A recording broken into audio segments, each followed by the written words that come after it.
What's going on, everyone? It's Scientism, back with another video for you today. We're going to actually touch on a few topics, so I want to cover those real quick just so you know. We're going to be talking about the great religion of the 21st century, otherwise known as Scientism.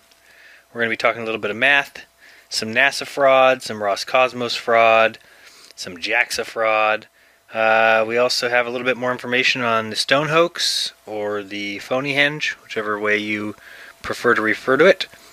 And we also have some launches and some ISS stuff. Also going to touch on radio waves proving the flat Earth, as well as Lake Okeechobee in Florida, also proving a flat Earth. So lots to talk about. So let's get started. So first, a quick reminder for those of you that will be doing the launch with us. Time to launch. Be on the lookout for my next video, which should be out in the next 2 days, and it will include all the launch details. And I'm also going to be emailing everyone who had sent me an email confirming their interest. So look for that in the coming days. Second thing about that, please check the date. I've been announcing 9/28 as the date, but found out that our eclipse is on the evening of the 27th here on the west coast of the United States. So make sure you check the date so you know when it will be in your area. The other thing I wanted to mention was a reminder that we've been doing the Monday night show, which we call Globebusters. Bob, TJ, myself, and Missa all get together and talk the flatlands, and it's been a pretty good show. We've had 5 already, so make sure you tune in Monday nights at 6 o'clock p.m. Pacific Standard Time to enjoy the hilarity that is the Globebuster show. And due to the overwhelming success of last night's fantastic show, where we went and watched ISS live for about an hour or an hour and a half and saw some peculiar space activity, we've decided to add a second show. So now you may join us at the same flat time on the same flat channel, but instead on Tuesdays. So at 6 o'clock on Tuesdays, we will be watching the ISS live. Hope that you'll join us. And now to more serious issues. But first, before we get started on all that, we're going to have to go back to school just a quick second, because it's time for a pop quiz. Sorry, guys.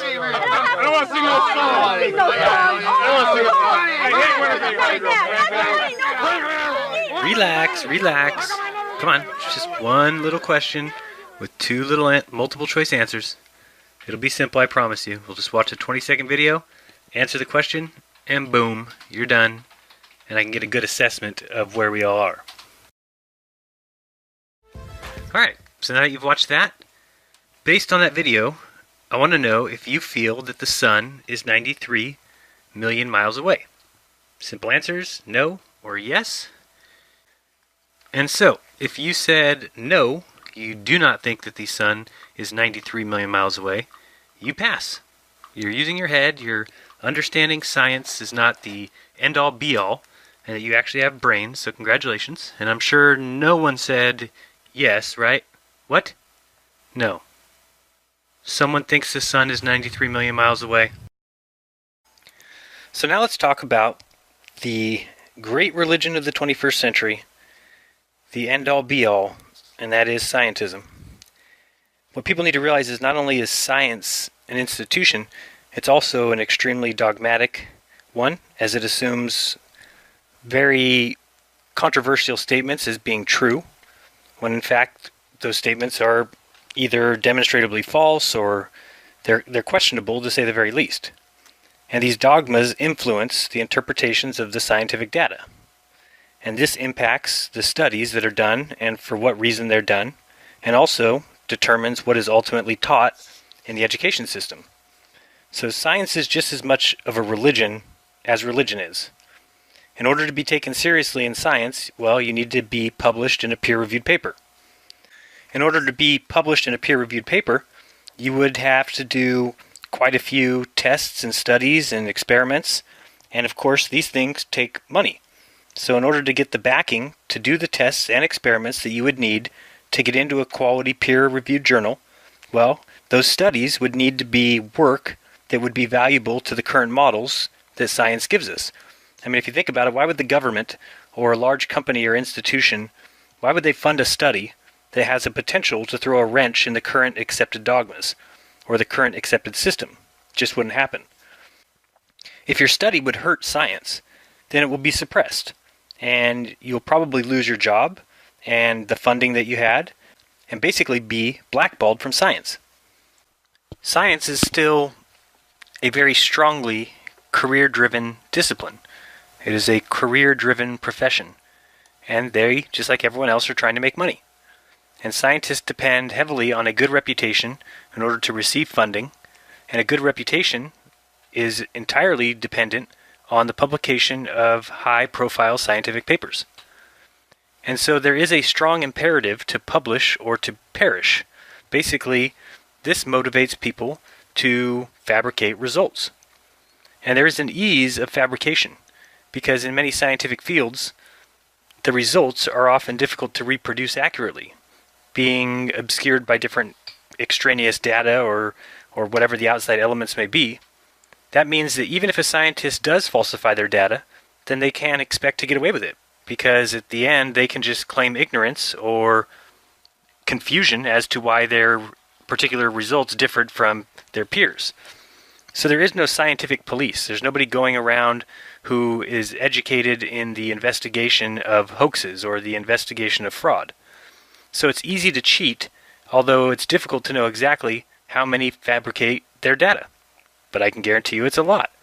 The potentiality of severe consequences is not enough to keep them away from doing this, because on one hand, if they do it, they get their funding, which means they live an easier life, plus they get their name and lights.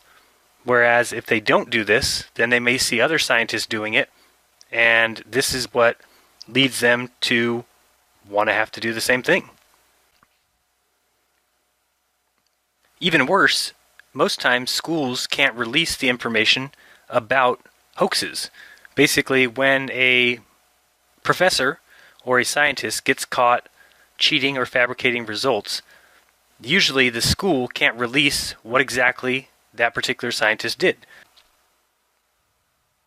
There's not enough to deter them from falsifying their data. Now, science has a couple of prejudices that it claims, and this I believe came from Carl Sagan. And tell me if you think these are being followed currently by the scientific establishment. Okay, in science, observations, all of them, need to be repeatable and repeated. Okay, that doesn't mean you submit a paper once and everyone just accepts it. Doesn't mean you make a claim 400 years ago and everyone just accepts it. It means all your claims must be repeatable and repeated. Number 2, you need to have debate by knowledgeable proponents on all the points of view, because no good comes when an authority silences the actual debate on an issue. And this is what science does every single day. They want people to be quiet about that which goes against their current paradigms, and they want people to speak up if they have things that support their current paradigms. That is exactly what Carl Sagan warned against. Number 3, there are no authority figures. Scientific discourse takes place on a level playing field in which ideas are judged by their merits. And this, again, is not something that we see today in science.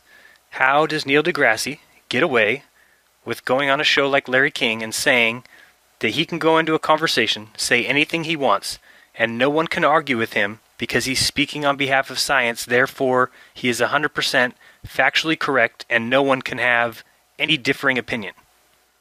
That is absolute horseshit. Number 4, use more than one hypothesis. There are often many possible patterns or explanations for patterns, and they should all be examined. And the quickest way to get to the answer is usually to examine them all simultaneously, and not to assume that one is true or the other is true, or that they're mutually exclusive. Also, we don't see that at all in science anymore.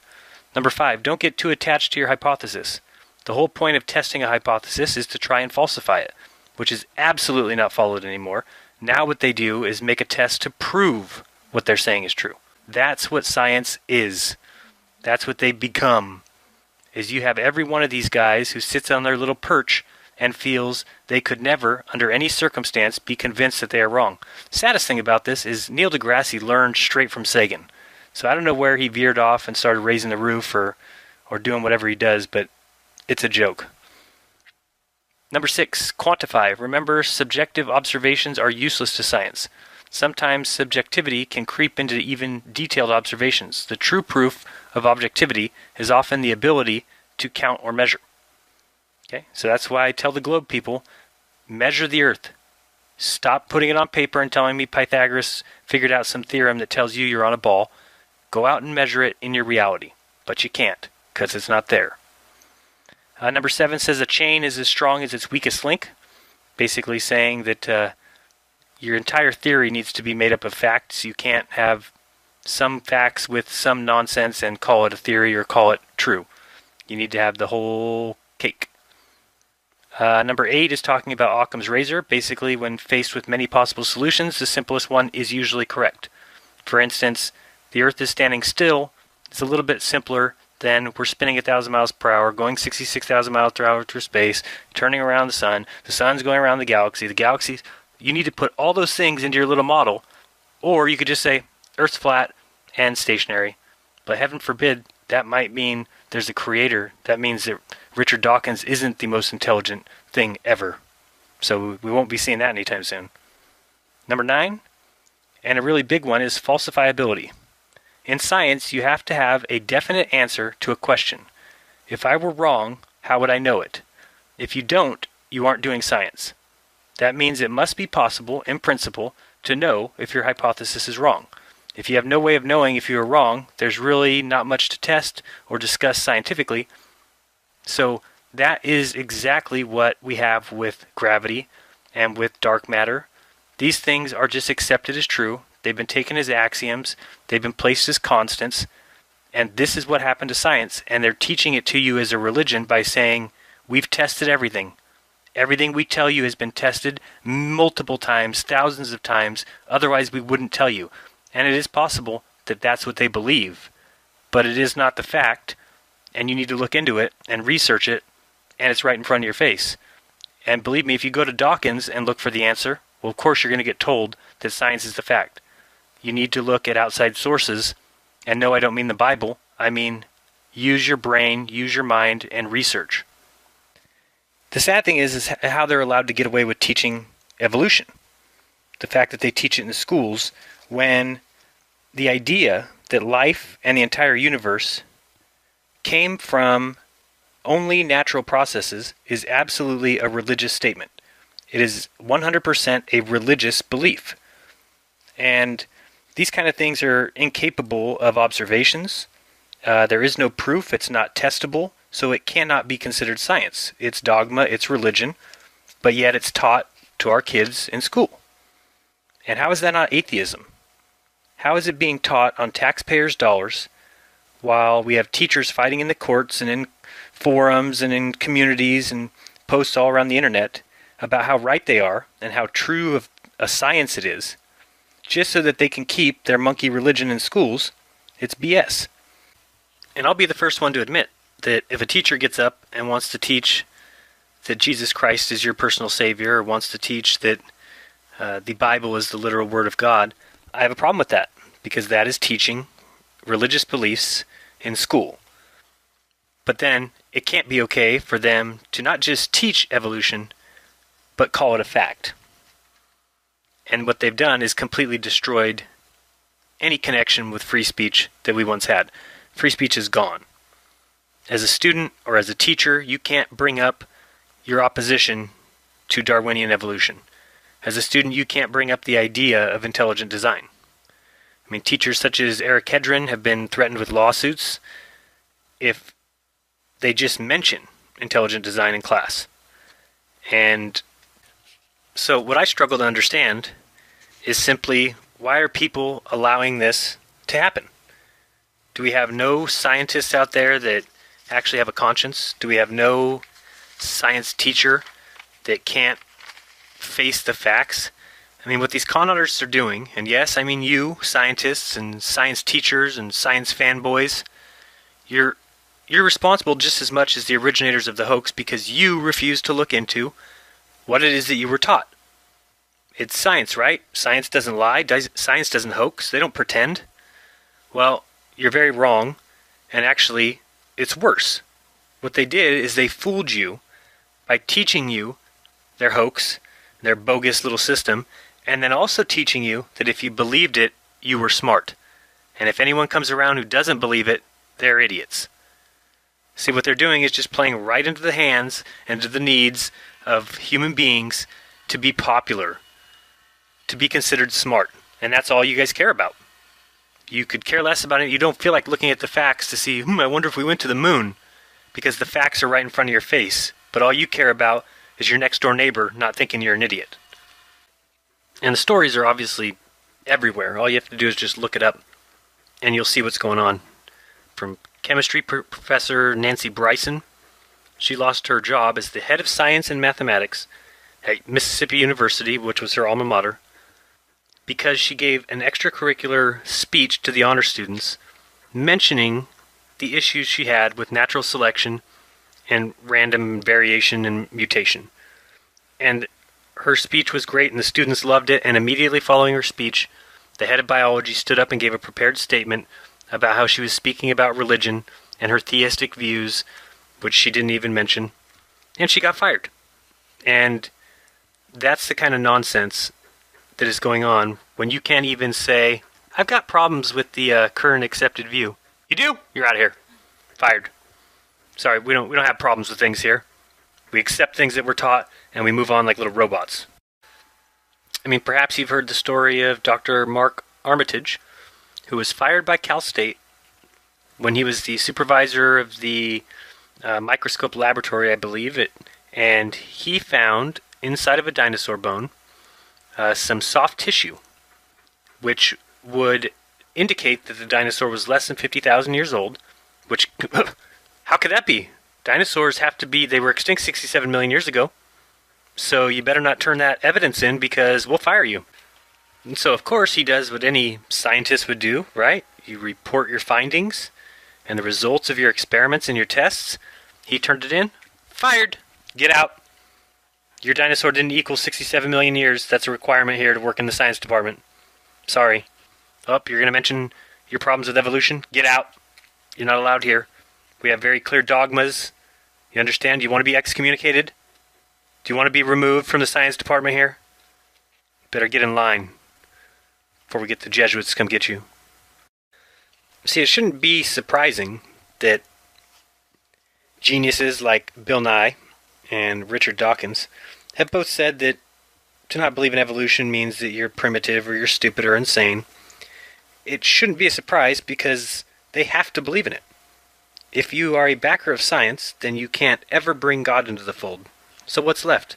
This pathetic theory of evolution. It's filled with falsities and inaccuracies and conjecture. And if that's all that's left, if that's their best explanation, what else do you want them to use? Now, just remember, they're crafty, so don't let them try and fool you, because they have no evidence of evolution on a macro level, which is changing from one species to another, in all their testing. And that's even with human intervention. They have tried it with bacteria. And with bacteria, the lifespan is about 12 minutes. So they can see many, many generations, one after another. And so do you think that any bacteria ever changed into anything other than a bacteria? Absolutely not.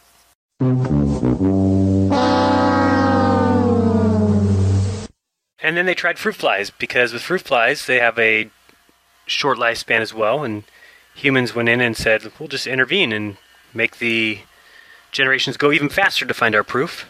Well, how about a 35-year experiment by evolutionists showing exactly what was the truth? Because instead of waiting for natural selection to happen by general selection and mutation and natural selection and survival of the fittest and all their other little lies, they used variation to breed fruit flies that developed from an egg to adult 20% faster than normal, but weighed less, and they also lived shorter lives, and they were less resistant to starvation. So there were many mutations, but none of them caught on, and so the experiment ran into the limits of the variations, and they wrote in their little final paper that despite decades of sustained selection in relatively small, sexually reproducing laboratory populations, selection did not lead to the fixation of newly arising unconditionally advantageous alleles. The probability of fixation in wild populations should be even lower than its likelihood in these experiments. So they got nowhere, and again, are loser.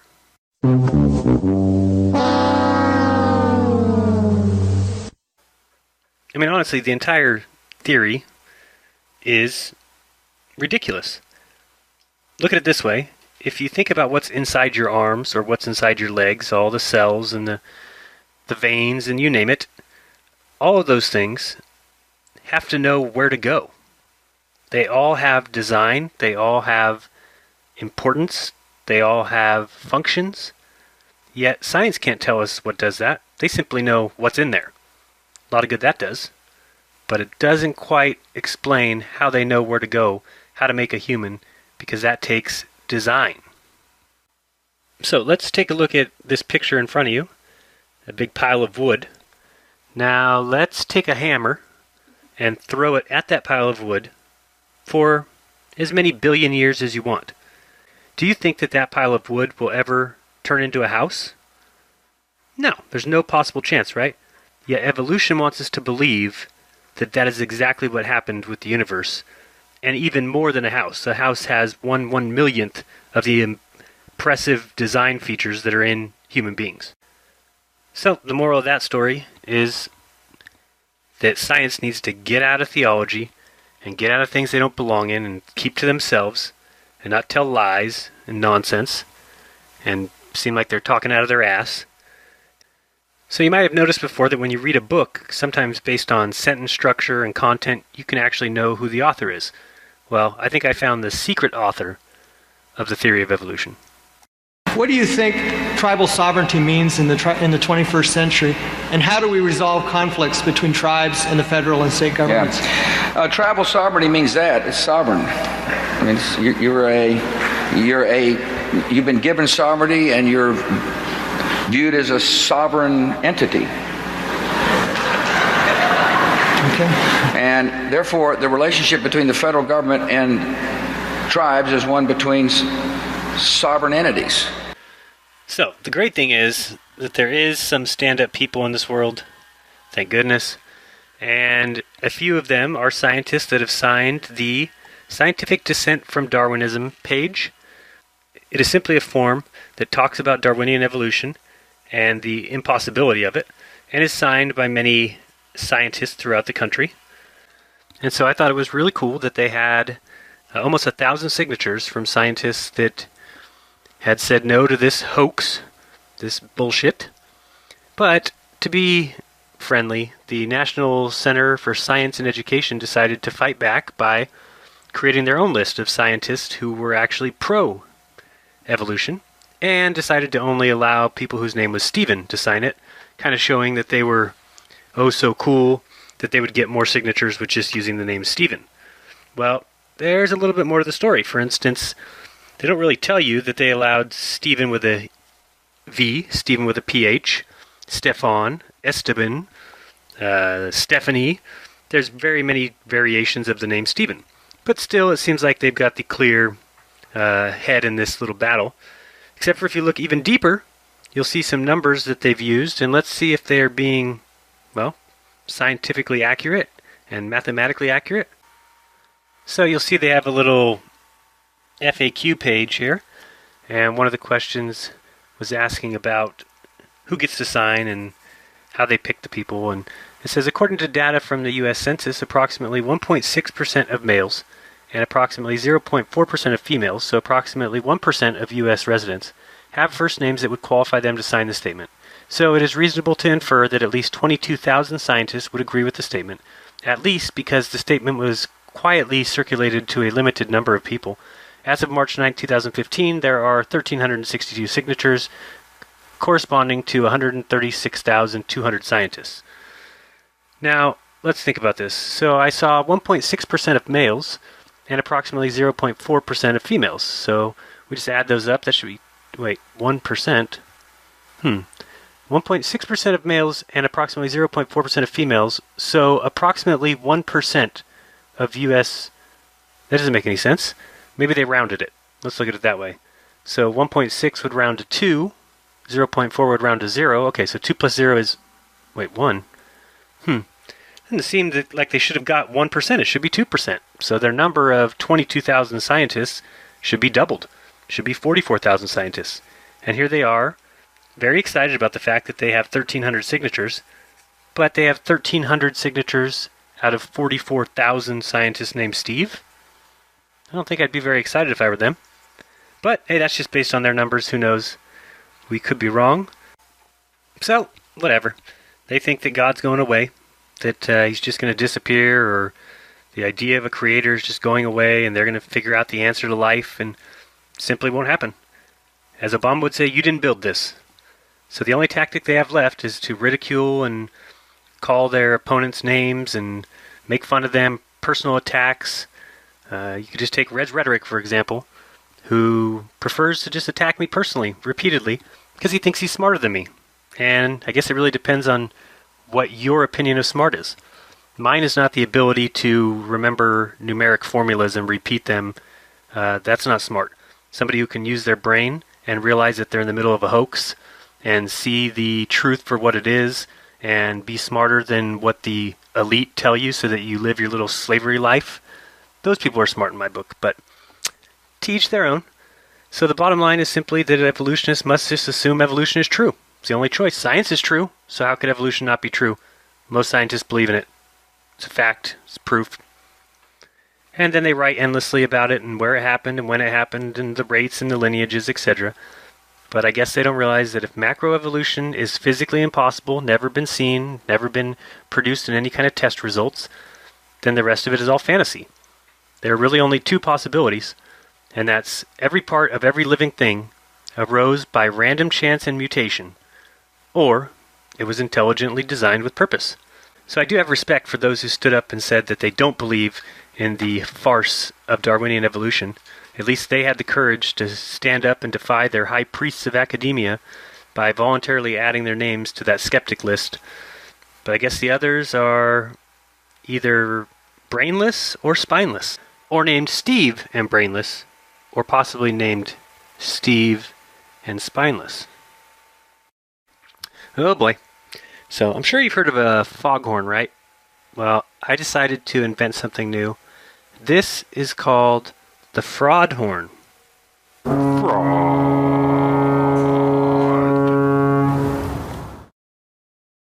So when you hear that sound today, it probably means a fraud is right around the corner. For example, space is a fraud. I know, it's sad. It's not very exciting. It's not probably what you want to hear. But at least I believe in letting people have faith in whatever they want. You can trust whoever you want, do whatever you want. Just do it behind the doors of your home. So you can believe what you're taught. You can believe what was told to you through history and what ended up in school books. You can trust others with your life. You can trust others with your one shot here on Earth. You can choose to follow the leader and choose to trust man. Fine by me. Or you can trust yourself. You can trust reality. You can recognize the reasons that people lie, the monetary gain they get from lying. I mean, you recognize that people are power hungry. They want nothing but money, right? So you can easily follow the money. You can even ask what you get out of it or who benefits from it. By doing that, you can kind of start to come up with a more clear outlook to life. So I do get a lot of funny comments on my videos, one of them being, please don't procreate. And then I gotta tell them, sorry, too late. My seed's been spilled. The other funny comment is the why. Why would they do this hoax? I don't understand it. Well, it's right in front of your face, so let's go over some of it. Let's start off with the globe. Remember, guys, it's taught as fact. That globe was in your classroom in kindergarten. They also taught you to make fun of those who disagree with it. That it's mathematically proven. You don't even need to question it. It's told to you it's reality, and that everyone knows it's a sphere. The ancients thought it was flat. Desert wandering nomads thought it was flat. It was calculated thousands of years ago. It's proven by mathematics, but not observation. It's against all my intuition and sense. It cannot be felt. It cannot be observed. It just is, stupid.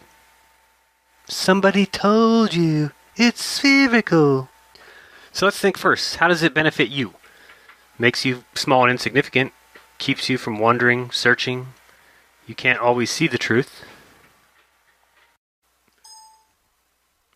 And it teaches you you're not as smart as the others. The globe defies all logic. It creates forces that we can't even see. You have to believe in it or you're stupid. And you can't be successful if you don't. All the educated and intelligent men in the world believe in it. It's 4.54 billion years old because we can date rocks. You'll never understand it. And it turns the word gravity into so much more. How does it benefit them? Well, you work and pay taxes. You go to college to become educated. You believe in it and pay NASA to discover more about it. You believe in satellites, so you pay more for technology. You need GPS to get around. Your heroes are astronauts who see it from above. You accept their photos and all their charts. You watch the news to learn about the sun. You give them that control. They teach you about the cosmos and the forces. They are smart, you are dumb. You go to school and repeat the lie and are taught not to question all the given facts. You let them drill into the earth. You let them suck the life and energy from it. You let them kill when they are your elected ones. You trust them and their judgment. You believe in them and stop learning or growing. You speak and parrot and even fight on behalf of them. You live and then you die. You struggle, you toil. You build for them and you design. You accept, you conform. You allow, you give away. You teach it as truth and justify its mystery. You deny your eyes, your heart, your gut, and your humanity. You give up your spiritual self in trade for their collective goals and agenda and to glorify them. So what is the globe lie itself? Well, that's easy. Remember that extraordinary claims require extraordinary evidence, and in order to believe the globe, you must also accept that you're spinning 1,000 miles per hour, flying through space 66,000 miles per hour. You're upside down, or maybe you're right side up. You're in an endless universe of vast suns. Our sun, 93 million miles away, and it's nuclear. The moon is 250,000 miles away, and we can land on it. The atmosphere is stuck to the Earth as it spins, but it's also stuck to space but doesn't get ripped off by it. There are billions of Earth-like planets. Life is just waiting to be found. The sun is the same as all the stars. It's just an average-sized sun. Stars are trillions to quintillion miles away. We could be struck any moment by a flying, out-of-control meteor. You are accidental. You're a product of stardust. And you're a product of evolution due to natural selection, mutation, and random nothings. So, just remember, newsflash, you don't live here. Believe me, no one does. Or here. This is art, not reality. This is pretend. This is very make-believe. This is a religion. This is simply bullshit. This is paint shop, not reality. Wake up. Stop being fooled by nebulas and nonsense. Do I really need to say anything here? Don't tell me you believe in the great big spaghetti galaxy in the sky. Look at that curve. Think that's real? Come on, people. Be human. Not fools. NASA, ESA, Roscosmos, JAXA, all lies. I mean, they're in space, on other planets, discovering planets, galaxies, spending our money, doing all kinds of stuff. But they're not taking pictures of the Earth, not proving the moon landings, not showing eclipses from space, not giving us 24-hour webcams, not giving us webcams from the moon. They're not allowing private corporations to go up, not giving us any true information, not giving us true images, not giving us discoveries or any inventions, not even helping humanity at all. What exactly are they doing? Well, in my opinion, one of two things. Why do I always feel like that? One of two things is going on. Either they're lying to us because there's a secret space mission or some sort of alien presence that they're hiding. Or number two, they cannot even go into space, or the Earth is not at all what they have told us. So how do we know which one? Well, let's look. If there was a secret space mission or alien presence that they were trying to hide, they would certainly appease us with the easy stuff. They would show us pictures of the Earth. We'd have a webcam from the moon. There'd be live video, other kinds of proof of the moon landing. They would allow private corporations to go up. They would even be charging for space trips and moon orbits. There's a lot of things that they would be doing if that's all they were trying to hide. But they're not. So, what are they doing? They're lying. They're fabricating. They're pretending. They're telling us, you have to believe us. If you don't, you're a fool. Why would we lie? The truth is, it's a hoax. Yep, nothing but a good old-fashioned fraud.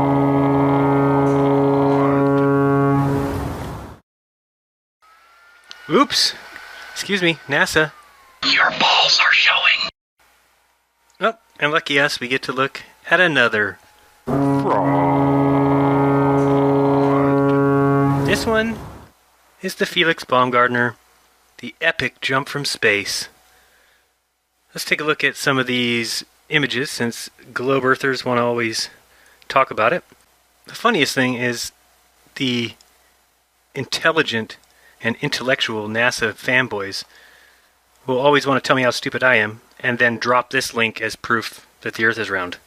So, let's just put it this way. I'd rather be an idiot, a numbskull, a moron.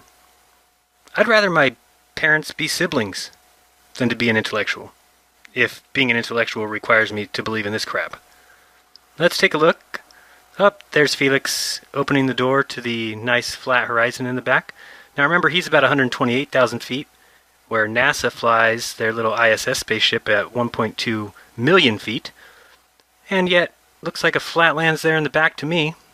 Weird that NASA is so much higher, and they get the curve, and he doesn't. Oh, there's the curve. I guess he does get the curve. That's pretty weird. Didn't we just see it was flat? Seems like a pile of GoPro horse malarkey to me.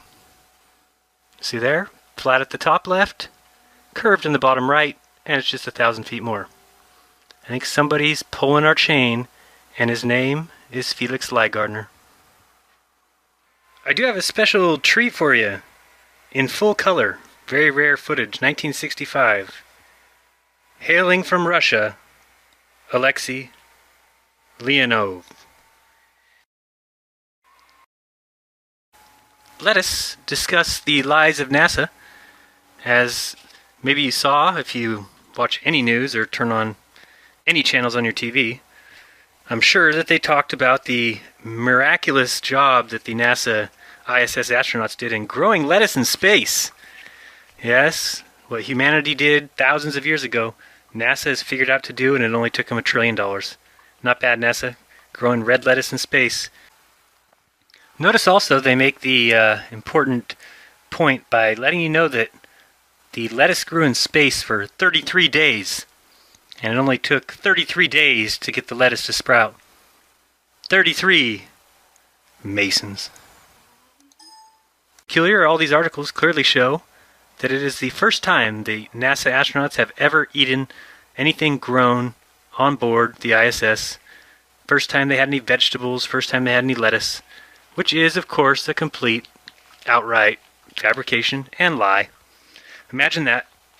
Yep, you'll see here that the USU space farming gear was lofted in 1994, and by 2002, Utah State University Space Dynamics had also included a lettuce experiment, and it said that the astronauts were delighted to eat their greens and how much they enjoyed their lettuce. So, let us just keep letting NASA lie. Why not? They're scientific, mathematical. But, in truth, it was just another fraud.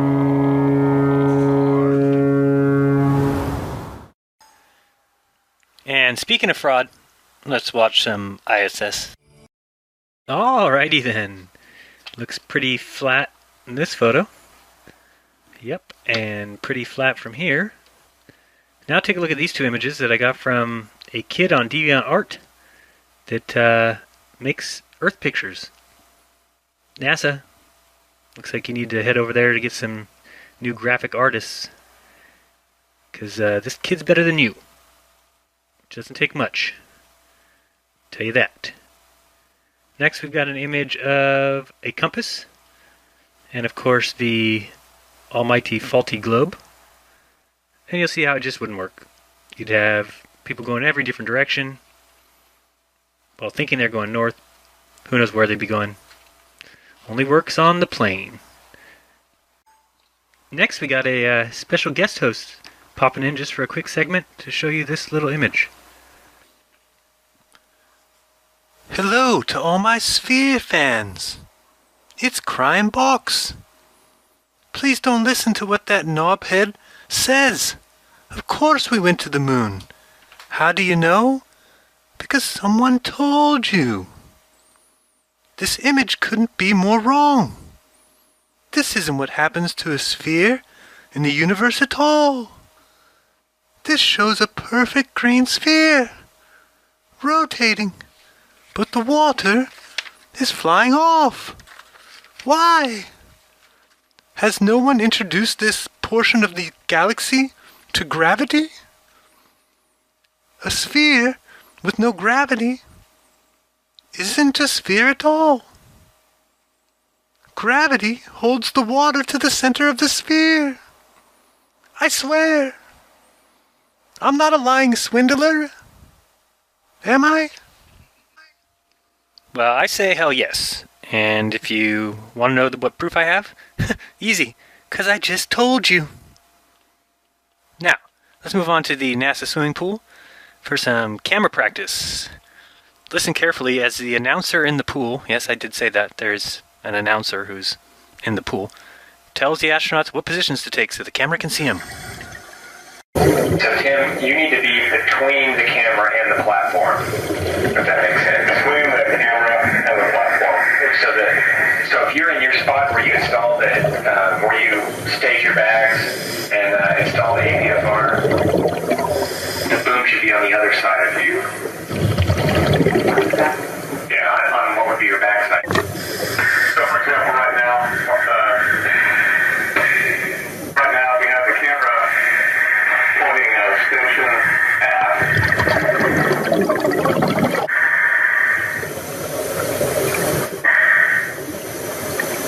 Okay, so Tim, we think you're about right where you need to be. If you hold onto one of those circumferential handrails around Columbus. Yeah, your guess is as good as mine on this eclipse here. I honestly have no clue how it would even work. Is it real? Even if you're upside down on the globe in Australia, you can't have this happen. Nor would it work from anywhere north, for instance in North America. How would you be the shadow on the top of the moon but still be able to see the light hitting the bottom of the moon? Boy. Seems like it makes a bunch of no sense to me. One interesting thing about eclipses, let me read you a little quick story. This is from Wikipedia regarding Christopher Columbus and the March 1504 lunar eclipse. When Christopher Columbus came to the New World, specifically the north coast of Jamaica, he was able to use European scientific understanding to correctly predict a lunar eclipse. The event is known as the March 1504 lunar eclipse, and occurred when Columbus, after he wanted to be seen as godlike, that's cool, stated that he would make the moon disappear during the night of February 29th, 1504. The reason Columbus wanted to prove that he could make the moon disappear is because he and his crew were eating a great deal of the inhabitants' food, and the inhabitants refused to feed them anymore. So Columbus was right in his prediction, for he used astronomical tables and local clocks in order to predict when the lunar eclipse would happen, and was able to convince the inhabitants that he had the power to make the moon disappear and then reappear. After the inhabitants believed that Columbus was truly able to make the moon disappear, they begged him to return the moon to its previous form.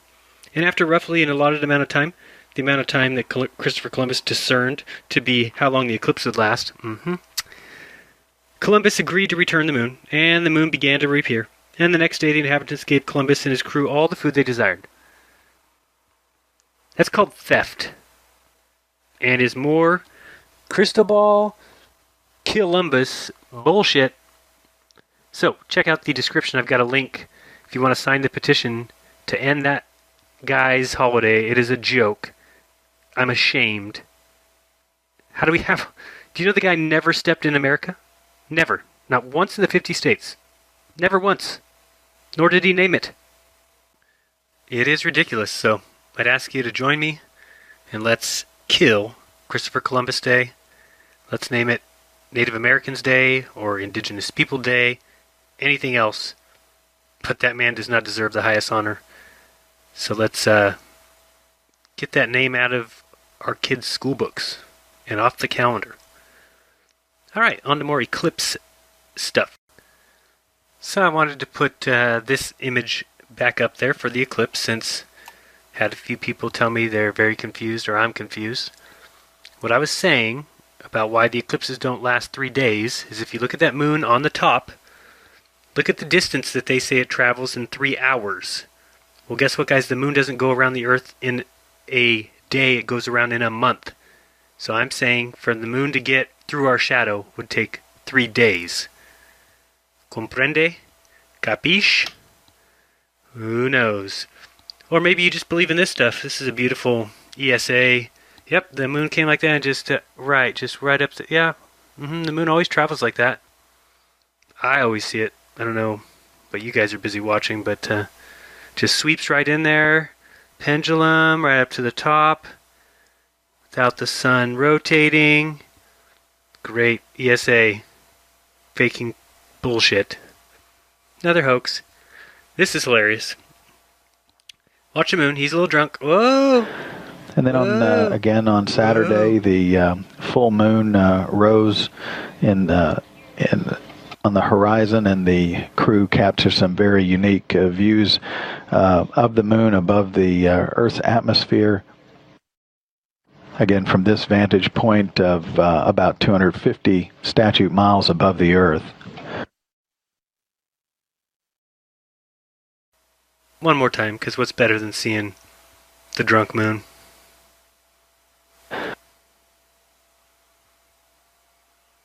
Well, truthfully, there's really only one thing better than the drunk moon, and that's the drunk moon with little things in the sky holding it.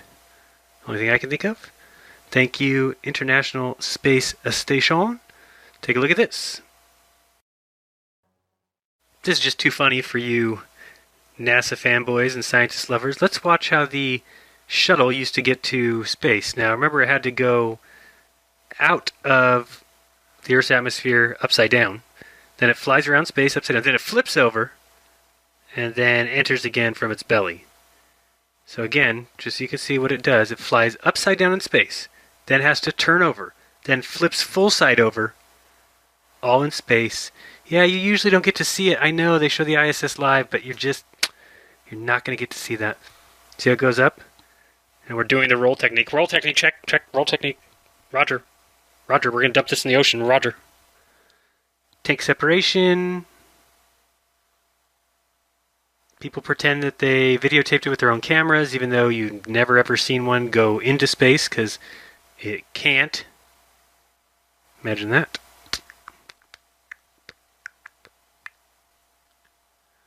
Here's another little diagram as it launches. Then it goes through SRB separation, fuel tank separation. Now it's upside down and it goes into orbit. Then it has to retrofire backwards. Then it's going to do the flip. And then it's going to come through the atmosphere just fine, unless you're Columbia. Then you end up on the floor. 90 degrees. Now let's watch heading alignment circle this shuttle, or the model, or drawing of the shuttle. Now 2 minutes away from touchdown. Heads towards Kennedy landing runway number 33. Going at a rate of 355 miles per hour. Damn Masons. Touching down. But look at that thing. That thing could not be more fake. Away from touchdown. Mighty Morphin NASA shuttle. 355 miles per hour. Careful coming back through the atmosphere. Going at a rate of 355 miles per hour. Will be touching down at a rate of 224 miles per hour. 16,000 feet in altitude at the moment. And I was told if I don't say those things, they're going to cut off my hands.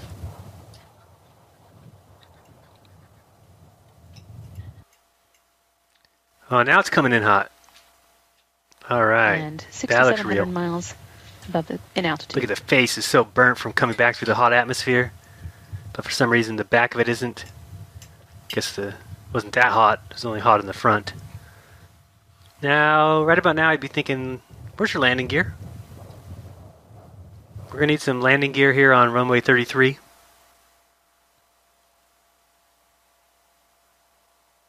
Houston, this is a shuttle. How the hell do I use my landing gear?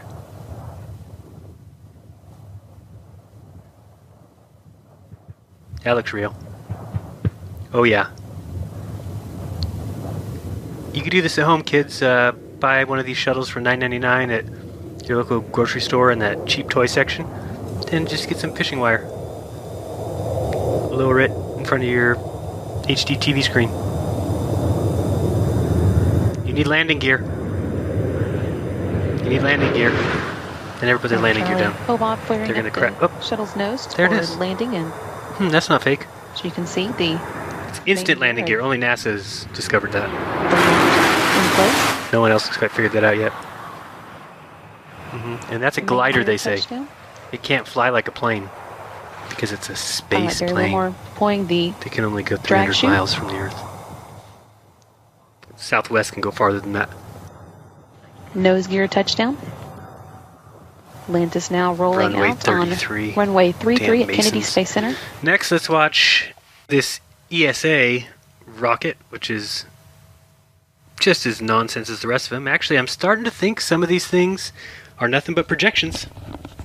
And I'll show you on this one exactly what I'm talking about. Attention First, au décompte we final. gotta go through the countdown.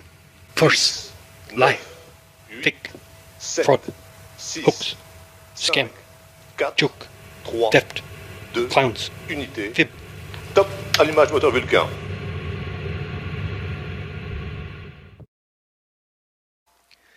Now keep your eye on the left side. We are going to slow it down here right after.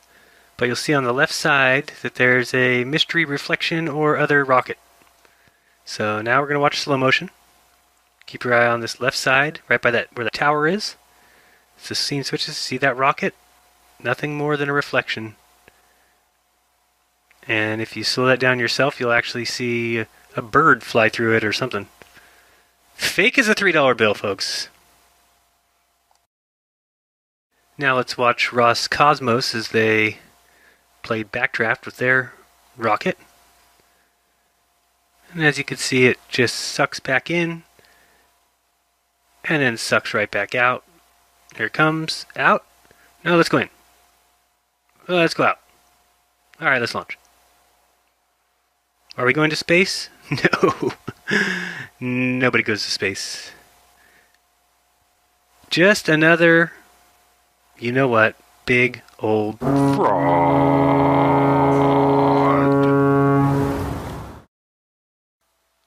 Alright, so just reminding you guys to use your brain when you see images like this.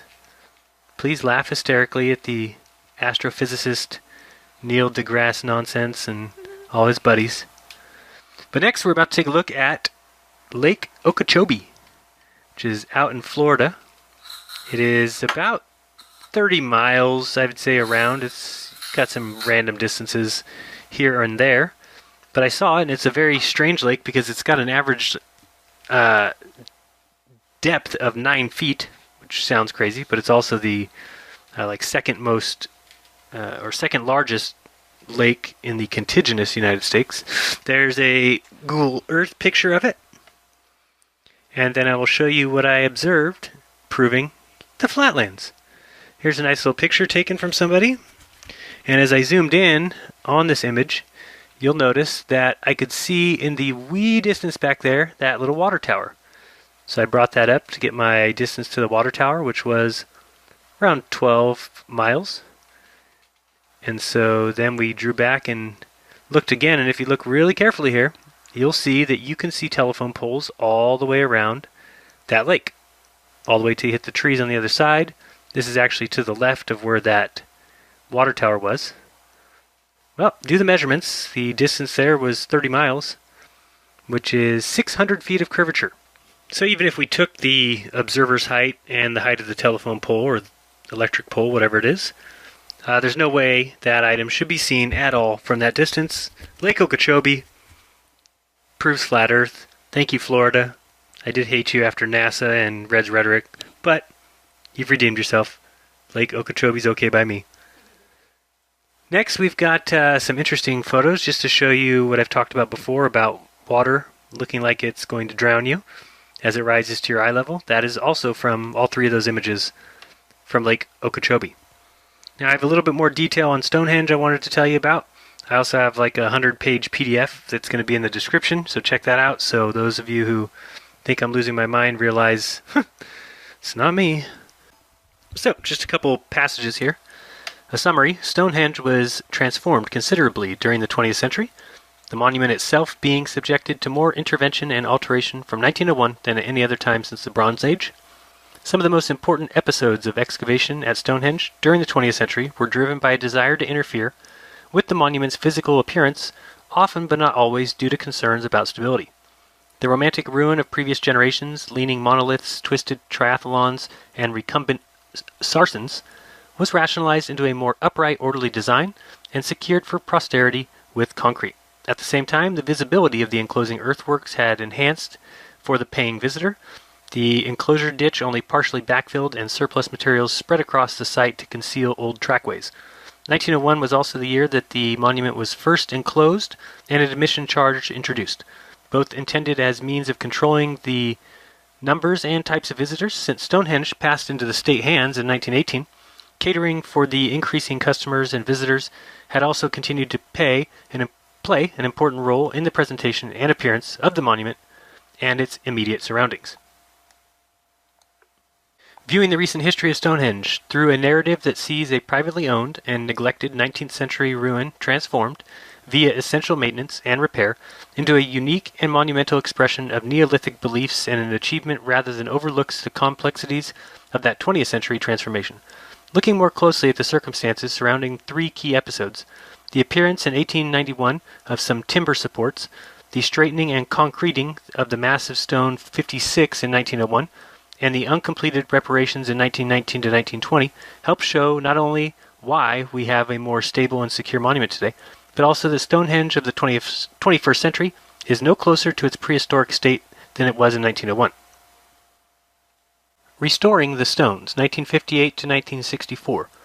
The story of the Atkinson, Piggott, and Stone years is probably better known than earlier episodes. There is much concerning the aims, objectives, and the undertakings of their work that remains relatively unexposed and unexplored. Reasons for the various resetting and re-erections have been many and varied, and although throughout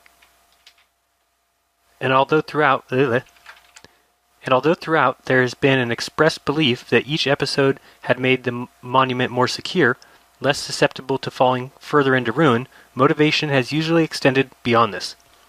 Certainly, archaeology benefited from the episode via the results of Gowland's excavations, but should the stone have been left alone or secured in its leaning position rather than being hauled upright? Blow and Garland, and later Piers and Hawley and others, felt that the stones, if the short and long-term danger of collapse was accepted, would be more secure, concreted in an upright position, something that was fitted with the idea that all the stones were originally perpendicular. In other words, as well as being established, it was assumed that Stonehenge was being returned to something more like its original Neolithic state. Of course, as Piers was to realize, this was not the case. By the late 1930s, the feeling within the Office of Works was that this kind of work was not restoration at all, but something that left them open to the charges of faking, i.e. creating an entirely new monument out of what remained of a prehistoric one. Sir Edmund Antrobus III had insisted that archaeologists were the most responsible for mischief at archaeological sites, and if the ancient monuments were placed in their hands, they would still do more. In his terms, then, the amount of mischief occurring at Stonehenge since it entered his guardianship in 1918 has been considerable, and although no more stones have been moved since 1964, and excavation within the area of the monument during the same period has been minimal, the appearance of Stonehenge has continued to change. Think of the issues they had with the changing and alterations to Stonehenge in just the past 100 years. Now think about the people you trust and who not to trust, and do you trust the men, knowing that the men that have been in and out of the area for the last 100 years have done as much as they've done, and it's been there for 4,900 years before that.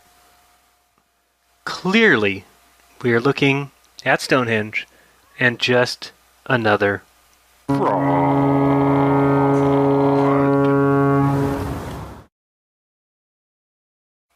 Let's end it on a good note. How about some proof of the flat Earth? I'd love to see the NASA Globe Boys and their little boy band refute this one. It's called radio waves. And let's look at the first radio transmissions that went from the continental United States across the Atlantic Ocean and across the Pacific Ocean to Hawaii with no satellites in space. Magic. Flat Earth winning. Became a reality. This same year, 1915, at Arlington, Virginia, telephone engineers hooked together 500 vacuum tubes to generate enough radio power to send the human voice across the Atlantic for the first time in history. Words spoken into a radio telephone transmitter at Arlington were heard by engineers listening at the Eiffel Tower in Paris and also at Pearl Harbor, Hawaii. 1920 brought the beginning of radio broadcasting, but a vacuum tube radio receiver was a real luxury. Then, the next 10 years gave us talking motion pictures, transoceanic radio telephone service. So, 2,500 miles over to Hawaii, and that's a 789-mile curvature. Certainly didn't seem like the radio waves had any trouble. Or were they just going across a flat plane? Use your mind, not NASA's. You're not going to get the secrets out of a book. But I do want to remind you guys, first and foremost, that these points, this entire video, every video I've ever done, are my opinions. I give you an update of where I am in my research and things that I've found. And that's it. But if you take one thing away from this video or any of my videos, it is simply this: to open your mind and find your own truth, and to only trust those who have absolutely earned it. So don't trust me. I could be wrong. The Earth might not be flat. I mean, it could be really flat. Could even be really, really flat. So, open that mind. So guys, that's it for today. Remember, the time to launch will be out probably Friday. Stay tuned, check your email as well, so you can be ready for that. And remember to be kind to your neighbor. Maybe bring them an apple pie. Don't lie to each other. Do your own research. And always remember to open up your mind, because there's truth inside. This is Scientism. Till next time.